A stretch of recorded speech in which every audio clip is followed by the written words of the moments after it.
This is the third church that we're at in the present time of the cathedral. The first church was established here in 1889. And there was a little building built right on the corner. And then in 1926, they built their second church. It was kind of a hall and church. And then in 1948, they decided that they were going to build a cathedral. Because this place was not designated as a cathedral until 1951 at the official opening.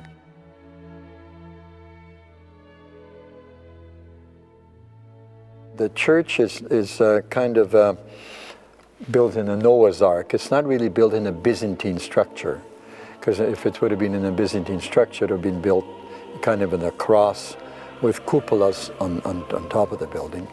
But I suppose because it was the constraint of the land and so forth, they built the kind of architecture and building that you see now. It's a very beautiful building. It's a very beautiful cathedral. It seats over 1,000 people on the main floor. The sanctuary can accommodate at least 20 to 30 celebrants or clergy. There's a choir loft that can accommodate about 100 people. So it's quite a large, it's too big now for our purpose, as a parish, but for main functions and main celebrations, it suits its purpose.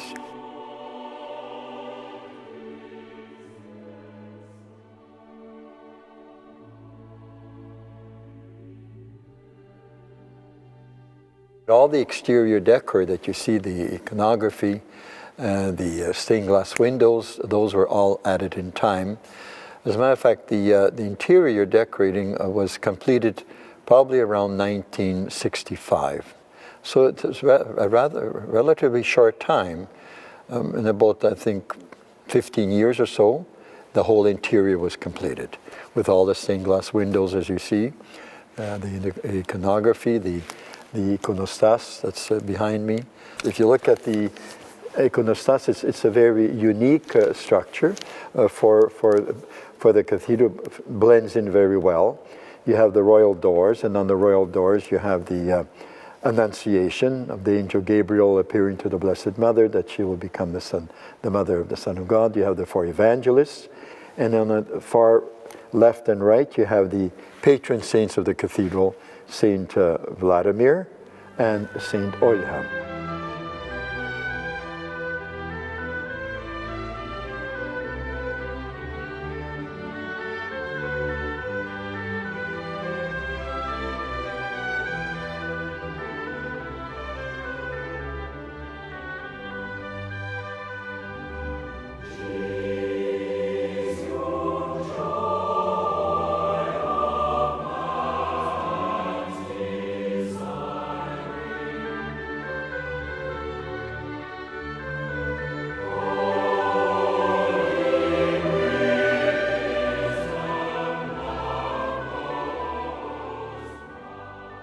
Well, the newest addition we added was this beautiful chandelier that we have. We put that in just about 4 or 5 years ago, and that was done for us by Greek artists, and we purchased the chandelier from Greece, and it also depicts the various saints on the icons, and also the insignia of Ukraine, which we call the trezub.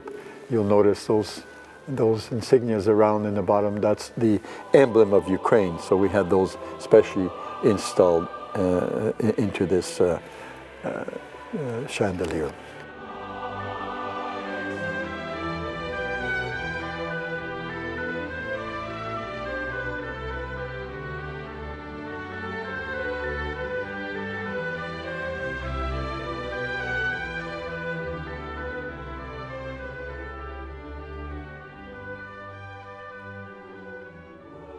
Stained glass windows were done by our very famous sculptor, Leo Moll, and most of the stained glass windows were done by him.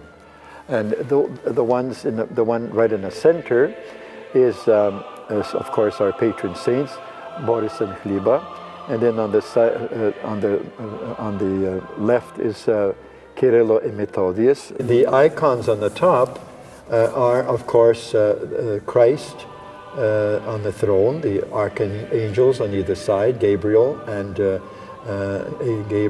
Raphael, and then you have Saint John the Baptist and the Blessed Mother, and then you have the 12 apostles on either side.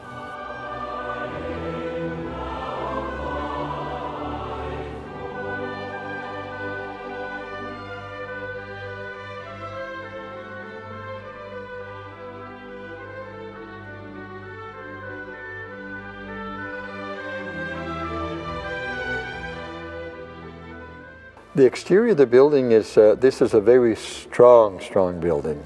The whole frame is steel, the roof and the walls, it's all a steel structure, filled in with bricks. And the front is Manitoba limestone, which they got from the quarries here, which gives it a real Manitoba feeling. This is a Manitoba building. The steel, of course, was done by, at one time, the Dominion Bridge. That was on Notre Dame, I think. And so it's a very, very strong building. I mean, this building will stand for years and years to come.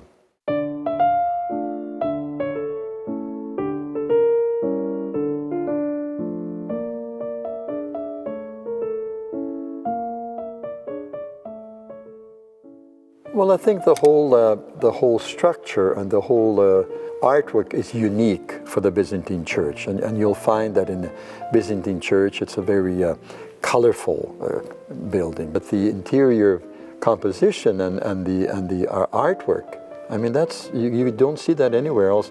We do have our Ukrainian churches that have their iconographic work and everything else, but not as intense and as beautiful as the cathedral is. All those that come here, they're amazed at the beautifulness of this church.